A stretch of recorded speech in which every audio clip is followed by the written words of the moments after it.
If savory had a sound, this would be it.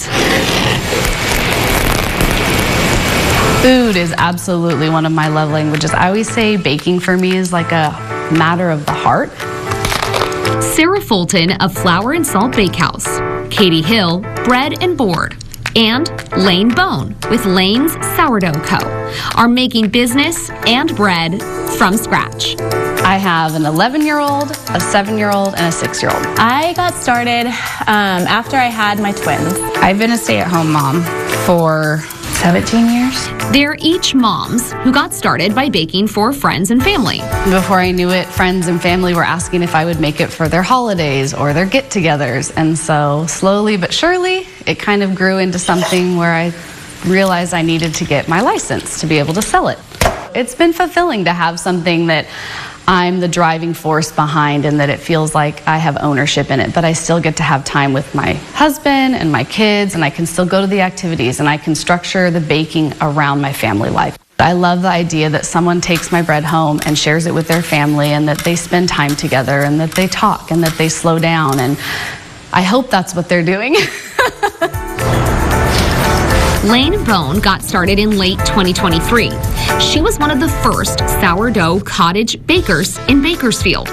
And interest, like her starter, was rising fast. At first, I was baking 10 loaves a day, 5 days a week. And I think that's where I was at when I talked to you last. And so I was doing 50 loaves a week, but spaced out throughout the week. Then business started to really pick up. I call it snowballed because it really just snowballed overnight. But then I hit my first holiday season and wow, I was underprepared. I was doing 12-hour days and I was burning out quickly. She reevaluated and invested in new equipment to make her process more time efficient. She was selling via pre-orders and at pop-up markets around town. Things were rolling along smoothly until they weren't. In October, everything changed for me because I lost my mom to stage 4 breast cancer. I was able to go care for her in her last 3 weeks, which was such a blessing. But after she passed, I knew I needed to take time to grieve and to process and to figure out how I was going to continue with the bakery, but also realizing the importance of being with my family. After taking last holiday season off, Lane is back in the kitchen. I still love to do sourdough, and sourdough is so therapeutic. But with a fresh perspective. So I'm definitely what I would consider a boutique micro bakery, small, but intentionally small, and still able to deliver the quality that I want and the capacity that I want while maintaining a good family balance and home life. Katie Hill was drawn to the lengthy, hands-on process of sourdough. 2022, I really dove deep into it because my sister was diagnosed with breast cancer. And so it was one of those things of I need something extra just to really pour into because I didn't have an outlet to help deal with those emotions. June of 23, she passed away. And then I was I just really want to just share.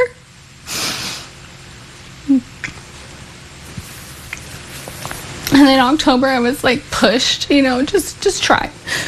We'll just try and make it a business. And so we did, and it just kind of blew up.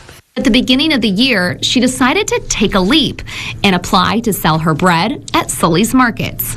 All of a sudden, once ever I applied the second time, it was just here you go. We want, 55 loaves. And I'm oh, okay. Can you do twice a week? And I'm oh, yeah, we'll make it work. It's a lot, but I love it. A labor of love for their families and their customers. In a world where we're so busy and it's so easy to grab something really quick that we don't necessarily know what's in it, sourdough is unique in that we know it's flour, water, salt, and the starter. And I like to think of it more as a movement rather than a trend. I feel like people have finally awakened to what real bread is, and they're here for it. A movement led by moms, redefining bread and business.